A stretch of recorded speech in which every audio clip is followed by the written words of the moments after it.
guys, welcome to week 2 of Foundations and Analysis of Literary Works. Last week, we already talked about the overall structure of the course and what do you understand of English literature in general. Also, we've already started the first part in the textbook, which is about Fable. So this week, we're going to learn about the second genre, which is parable. So if you type parable in Google and you want it to translate it for you, you're going to find that in Thai it's upama or upamai. But in this case, we are studying a fictional work, like written fictional work. So at least this meaning is closer to what we are going to study. So don't just so when you use Google Translate, don't just pick up the first translation you find. You have to think of the context of that word that you are studying too. And if you want to see more, like you're going to see lots of technical terms, literary terms, right? So sometimes Google Translation can't help you with every word. It's not going to have like a direct meaning. So you can find in this one, at least long do dict. I also find it quite useful. There are more meanings for you to choose from, but you are still the one who needs to decide which meaning is the best for that word. So for this one, see เรื่องสั้นที่สั่งสอนศีลธรรม so it's more there are more details here. They also give you similar words, right? It could be called นิทานสุภาษิต and here, because if it's just like normal definition, they would say parable is the same as fable and the same as moral story.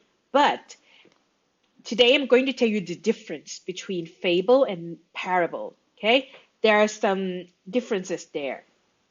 Okay, and if you think about it, sometimes if you need to translate some things in the future, like if you need to take your friends or talk to the foreigners about Thai parables, you might feel like it's hard to find like an equivalent in Thai, but actually นิทานชาดก could be called or could be implied like as a kind of parables too, because as you are going to see in the text, there are these morals are not just, okay, don't be selfish, help others, that kind of thing. It's not just general moral, but there could be some connections to religion.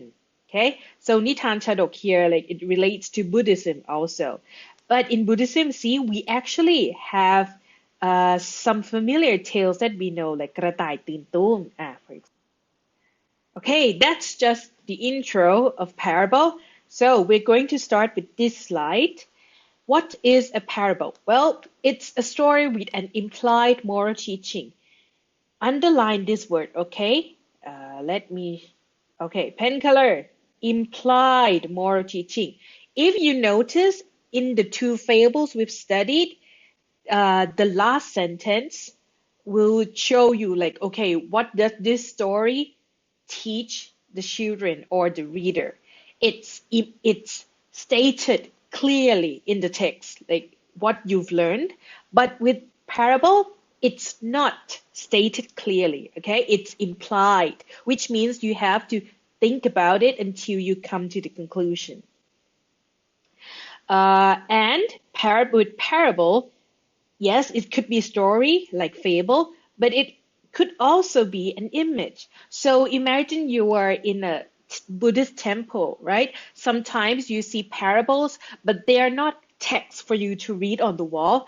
They are like drawings, normally in like a Thai classical drawing style too, that you can see. So sometimes parables are passed on not just through written words, but also with drawings or orally, or with oral tradition. Okay?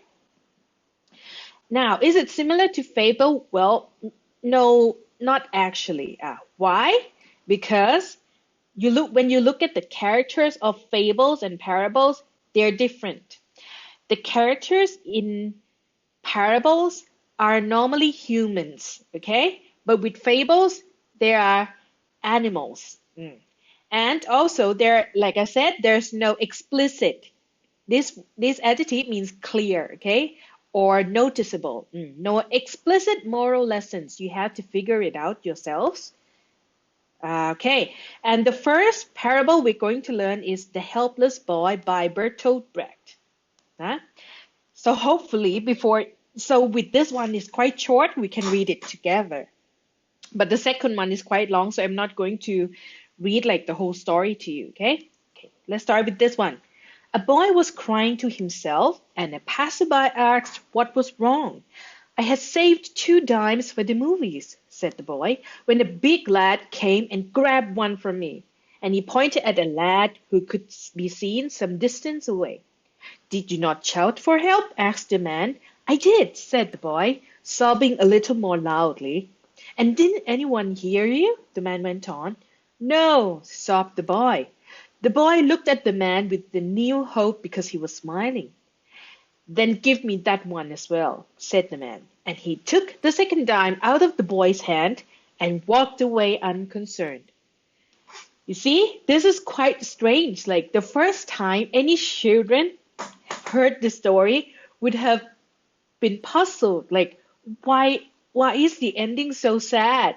Like the boy already lost, like, imagine you have 2 bahts, okay? The boy already lost 1 baht. And then when he talked with this guy, he thought that this guy could help him. But no, that guy took another baht from him. See? So now he has nothing. So it's not exactly clear what's the moral of the story. So the moral is implied. So you have to keep reading until you notice things, until you notice what does the author want to tell you. Okay, so think about it. Think about it. And when you finish thinking, or at least guessing, just click on the next slide, like I do, okay? Well, before you go to the morals, let's look at the characters first. So you have a boy and a man. You see the age gap there. And what are the characteristics of the character? Before you could go to the morals, can you identify, like, can you describe these characters? How's the boy? How's the man? Well, the boy, apparently he's weak because like a bigger lad, here it means a bigger man, okay? Or a bigger boy, a bigger male figure. Slang is you use lad. He's weak, he's innocent. But the man, he's not like a mature person who can help the boy, right? He's actually untrustworthy, he's dishonest, and he's deceitful. Now, after you read the parables, how do you feel? Well, one maybe like possible feelings could be you feel sorry for the boy. Oh, he's got 2 dimes and then he lost all of them. Or you could feel like, what? He's a man. He's a grown-up man. Why would he want like another dime from just a boy? He could like work and get that dime for himself. So you could feel angry at the man. See? Now, and this is like the key. What moral have you learned from the fable? Actually, when you look at the characteristics of the boy and the man, you can already see there's a opposition. There's a contrast there, right? That the boy, okay, he's weak, so he got bullied. He is innocent. That's why he got deceived. Okay? So you could say that this is something that a person would tell to their children. Why? Because they don't want their children to trust anyone easily. To tell everyone, oh, guys, I have 2 dimes. One was stolen from me, but I still have one. What if that amount of money was much more than that? What if you tell everyone in the world, guys, I have 2 million baht. I got cheated 1 million, but I still have 1 million baht. Imagine if you post that on Facebook, or if you won a lottery, first prize lottery, and then you post it on Facebook. Be careful who you trust. Be careful who you tell that information with, okay? So it's a story that wants to teach your children that to not trust anyone so easily, okay? And also, this is another idiom, okay? In English, you might not see sense because it's different from the Thai language, but you can say to jump from the frying pan into the fire. So imagine that the frying pan is already hot, right? But at least you've got the pan there. But when you jumped out of the pan and into the fire, fire is more directly. Fire got more heat, right? So it's like you were already in a bad situation and then you got yourself into another bad situation. Familiar? In Thai, you could call that หนีเสือปะจระเข้ See? There are similarities here. And now if like you can think further on, is it easier or more difficult to get a moral from a parable compared to a fable? Well, I already mentioned, right, that it's much more difficult because with fable, you've got direct moral there. You can agree with it or disagree with it. But with parables, you have to interpret. You have to think of that for yourself. It's not clearly stated. Okay? If I go too fast or too slow, comment below. Okay, now with the next one, the parable of the prodigal son, it's much longer, okay? So you are going to have to open your textbook and then read this out, okay? But I can tell you the summary, but the details, you have to go back and read it yourself, okay? So that, of course, look at the character first. So you've got a man and two sons. So you've got father, the elder brother, and the younger brother, okay? And when the story distinguish these two by saying the younger and the older, okay? Father, give me the share of property that is coming to me. He divided his property. Not many days later, younger son took a journey. And then reckless living, okay? So with this, you can just look at the keywords and then scan the page quickly. Okay, so he spent everything and then no one gave him anything. Okay, and now he goes back to his father and then treat me as one of your high servants. He arose and came to his father. His father saw him, felt compassion. The son said, Father, I have sinned against you. You see, there's a repetition there. Father, I have sinned against heaven and before you. I am no longer worthy. Father, I have sinned against heaven and before you. I am no longer worthy. See, there's a repetition here. Father said to his servant, base robe, put it on him. You see, the father clearly loves his younger sons. See? And then celebration. Now, these are all about the younger son, right? But what about the older son? Well, the older son was in the field. He's the one who always stays with the father and help out with the chores, right? And then when he goes to the house, he saw that, the father clearly loves the younger son more than the older ones, okay? So you see, like, the loves are not like equals here. So that's why he got angry and refused to go in. And his reason was, look, these many years I have served you, never disobeyed your command, yet you never gave me a young goat that I may celebrate with my friends. So you see, with the younger son, the father never hesitates. But the older son, he refused these pleasures. See? Okay, and then, son, you're always with me. All that's mine is yours. See? So in the end, the father listened to his older son and then he realized that it was true. So, son, you are always with me and all that is mine is yours. It was fitting to celebrate and be glad. For this your brother was dead and is alive. He was lost and is found.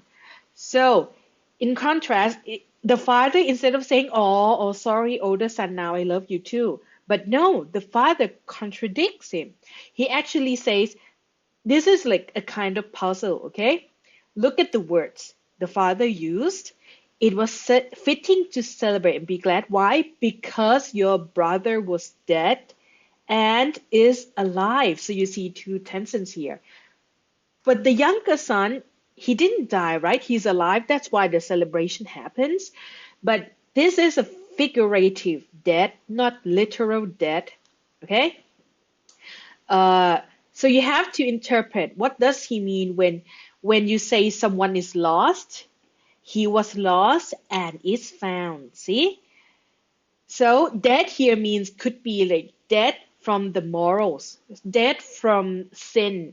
He was lost, he was dead, but then when he realized his mistakes and he want to repent, there's a verb here, repent.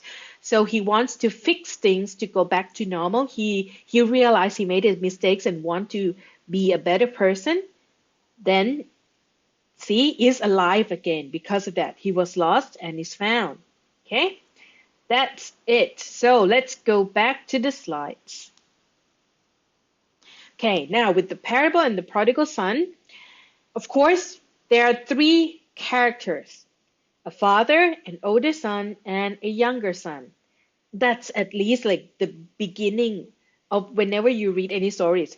Find out the characters. Also, you need to know what happens. You need to be able to explain in a more common terms, plot. Can you describe the plot? Well, and this one where, setting. Okay, the setting is at a house, in a countryside, and in a field. And now, does it happen in one day? Think about it. You have a period of time. You've got like the son who spent all the money and then who come back to the house, not one day. Now, what are the characteristics? Now, in order to do this, in order to be able to explain, like I said, look at their actions. That's why I asked you, can you recite the plot? Because through action, you can know the characteristic, okay? With the younger son, you can see he's greedy at first, right? And he's very extravagant. He spent a lot of money. And then he's also envious. But later, you see, there's a symbol here. Later, he becomes remorseful. He regrets his mistakes, okay? Remorseful. What about the older son? Well, at first, he looks good, right? He seems like a nice person. He's hardworking, but he's also got envious. But later, after his father's explanation, he becomes understanding. Okay, now he understands his father's reason. Why? And then can you describe the father's action? Well, he's generous. You see, he's willing like to kill a cow to celebrate his son's return, right? He's generous. He's merciful. He doesn't say like boy, like you are what you call like a ungrateful son. You spent all the money and then he what they call hit the youngest boy's head. He's not like Thai father like that, okay? He's more merciful than that. See, and he's also soft-hearted. Okay, soft-hearted. And then next, do you notice like the one that I pointed out that there is a statement that was repeated many times. It was this one. He was lost and is found, and then it's like, oh, Father, do you remember? Like, I regret for my mistakes, Father, for I have sinned. That one. See, you see these sentences that shows repent, that shows his remorse, right? And the key word here, the key statement is actually he was lost and is found in the end. So to interpret this, one way of looking at it is, before you come to this conclusion, okay, he lost his faith in Christianity and regretted and returned to his faith. Because why? He was lost and he's found is like how I described the story, that he was lost in his ways, okay? Not lost as in he forgot his way home, okay? He remembers the direction, but his moral compass, his inner morals was lost. But when he made the mistake and he regrets that, he's found again, means he finds the correct path to follow again. And that is actually the key of Christianity. So with this one, you can already imagine, right, that these parables come from the Bible or is based on Christianity, because their key is forgiveness. The number one rule of Christianity, love thy neighbors. See, it's about love, it's about forgiving. So that's why first he was greedy, he lost his faith in Christianity, right? And then The key here is his redemption. He regretted his sin and then he returned not just to his father, okay? His action is he returns home, but you can also interpret as a symbol that to return home means to return to his faith, okay? To return to the proper path, okay? The good moral path again. Huh? Okay, now now you can also consider like to think further. Ooh, is the father the story just the father?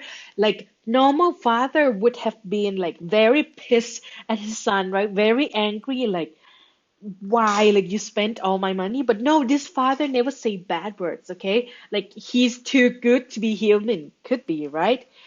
Well, there's an interpretation here. If you feel that some characters in the story are too good to be true, too bad to be true, he's so evil, he's so good, well, the one intention might be that this character doesn't like what you call portray like a real human. A real human is a gray area, right? Has like some good and bad qualities. But if you're too good or too bad, it means that person is a representation of something. And when something represents another thing, that is what we call a symbol. Okay? It means you can't just interpret or understand that thing in the story as itself, not just a character, not just an object, but an object or action that represents more than itself, okay? Something outside the text. So in this case, when you think about it, who's so forgiving, who is so good, so great, well, especially in Christianity, of course, like the fatherly figure, like the father of all fathers, is God. Okay? So you can say that the father in the parable symbolize, this is the verb, okay? A symbol is noun to symbolize is verb, okay? This is the kind of language you need to use when answering the test, okay, the exam, the quiz, when you do literary analysis, okay? Use this. Now, symbolize God, what? Any God? No. Specifically, God in Christianity. Huh?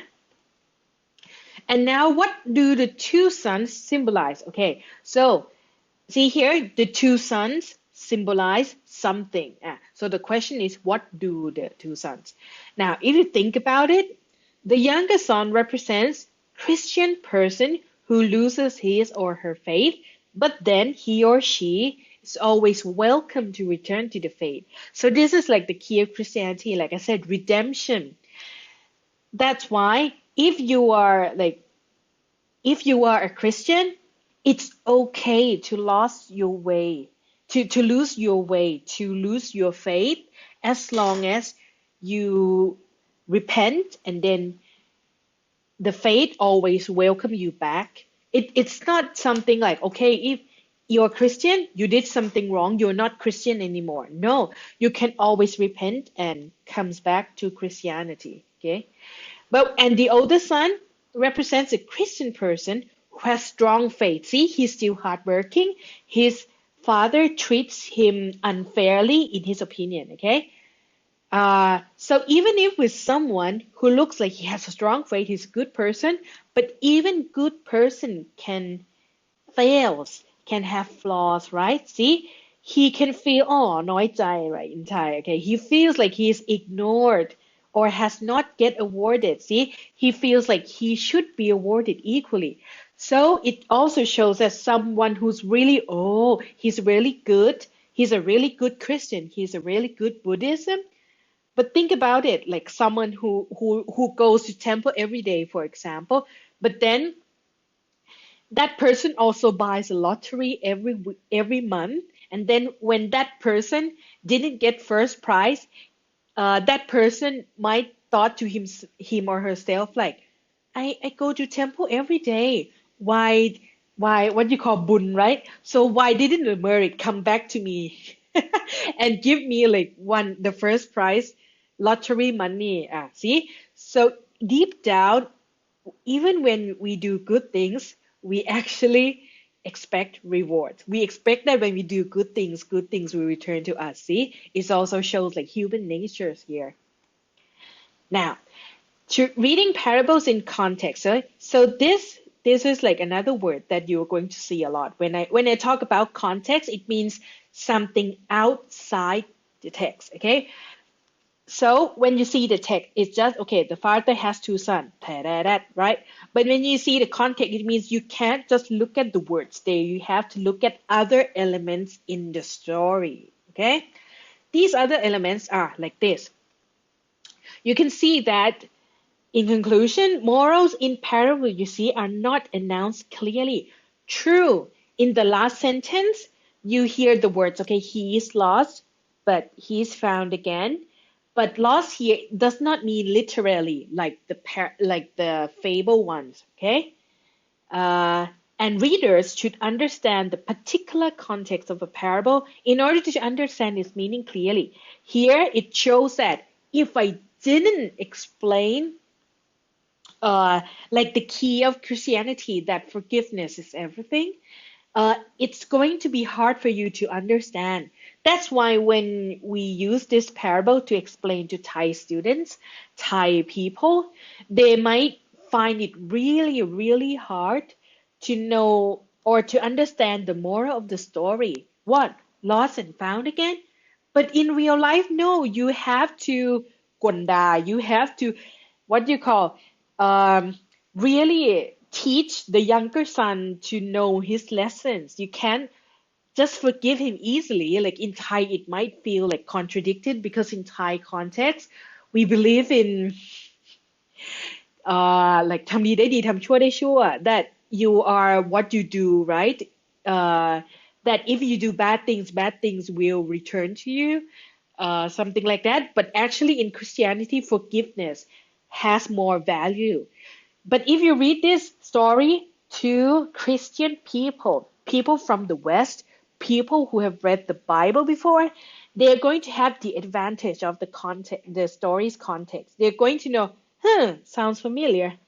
It's about God. I know it. See, it's different when the readers have different knowledge and know different context. Okay, that's why you need to read a lot. That's why reading fiction, it's better for you, not just a tool to improve your English in general, okay?